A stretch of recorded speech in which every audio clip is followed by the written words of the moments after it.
Hey, what's up, everybody? This is Dean with Gain. As a leader, how do you set the proper expectations?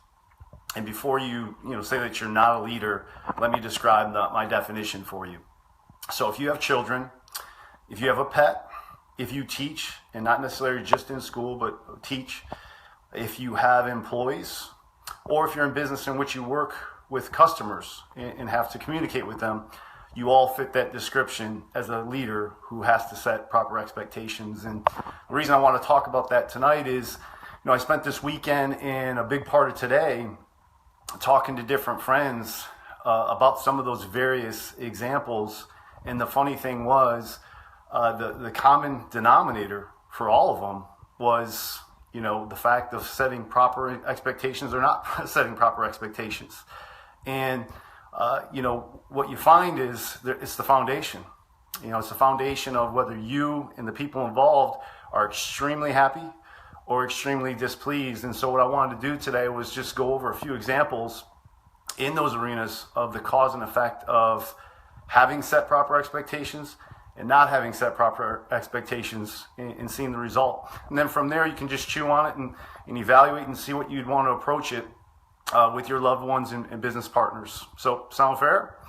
So, first of all, let me give you an example that we talked about the other day with a friend of ours with dogs and training dogs. So, a lot of people can relate to, you see that person with the crazy dog, the dog that just doesn't shut up, it just yaps, and, the whole neighborhood gets upset, and it just seems they're in total chaos. They're just uncontrolled, and people are saying, hey, control your dog.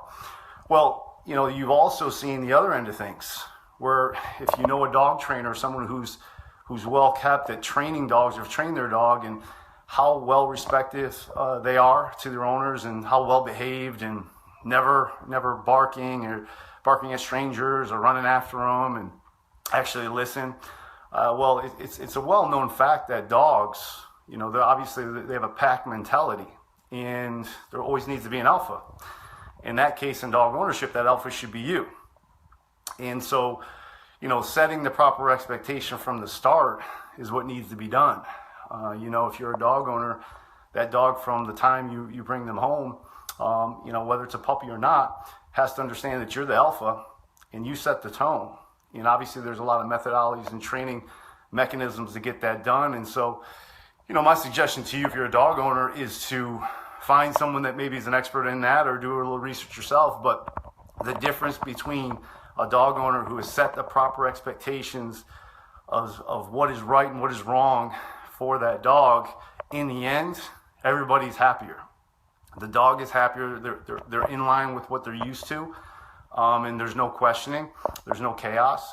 Obviously, the owner's happy. They have order, and their neighbors are happier. So, that was something that was kind of funny with a new friend getting a dog. That topic came up, and I know I've talked to others about it before, but there's a huge contrast between that, if you think about it, of when a well-trained dog and a not well-trained dog. So that's in pets. If you think of children, obviously you see a very big similarity. When you have, again, many of us have seen the wild and crazy kids that don't seem to be paying much attention to their parents, let alone anybody else. Maybe you've had some in your house. They've come in and they'll tear up your house and run amok, and just as school starts, they're going to have difficulty listening to authority there and following direction, and it just snowballs. And a lot of people under their breath would say, "Man, why don't you parent your kids? Why don't you?" Obviously, they run the house and not you. And so, it is just a difference of setting proper expectations. Or you've all seen those really great parents, those really well-behaved kids, and they're very easy to deal with coaches and teachers because they're used to that order. They listen, they have respect, they've learned right and wrong because a proper expectation was set in the household. First of all, who was boss, and second of all, how you conduct yourself in public and with people. And again, it's just a boundary of here's what's expected of you. It doesn't make children that act out bad children. They just don't know what expectations are. So that's really in child rearing. So that applies again to teaching and coaching. When you go and you're teaching somebody, Can you imagine going to school and not really knowing what C work is compared to D work, compared to F?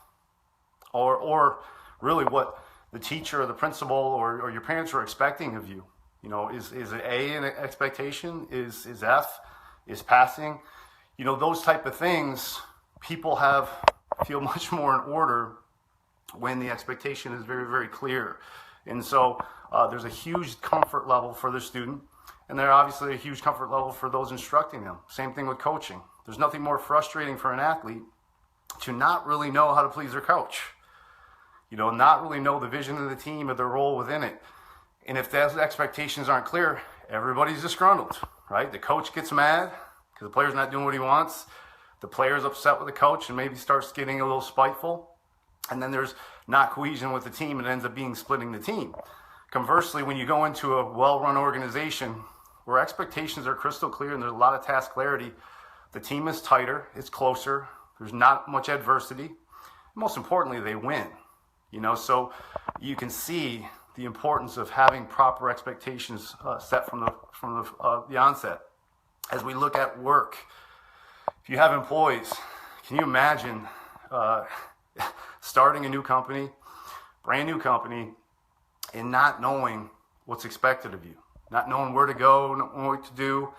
You know, it's tough enough to start somewhere and not know everything, maybe not know all the products and tools and resources you have.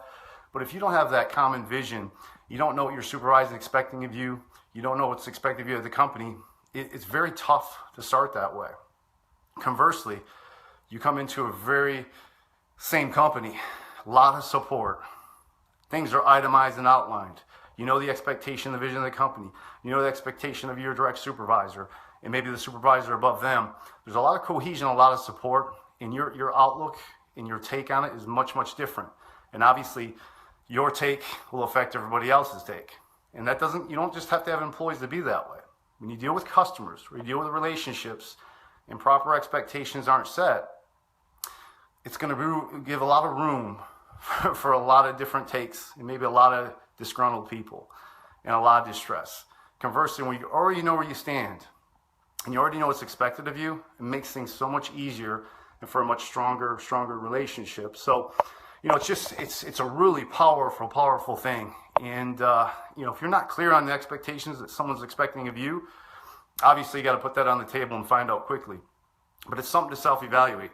If you're in a position, and every one of us is, where we're either teaching somebody, helping somebody, or in a personal relationship, we have to make sure that task clarity is there. We have to make sure that, you know, our expectations are sound and they make sense and they're reasonable. You know, I did a talk a few weeks ago about, you know, your definition of winning. And this is very much the same thing, but you're doing it for others. You have a definition of winning or how you want to work with someone else. They need to know what that is. So hopefully this helps you. If it does, please share it with friends. And, you know, I challenge you to, you know, wake up tomorrow and evaluate, you know, the expectations you're about to set. And are they clear? And are they the expectation you want? And a quick thing you could do is really ask for clarity on it. Ask if it's understood and see what happens. And in the end, obviously, you're going to be much, much more productive. So again, don't forget, tip your waitresses, share this, look us up on gainhottips.com, message me for more. I want to make sure you're on the newsletter to get a lot of performance tips. We'll see everybody tomorrow.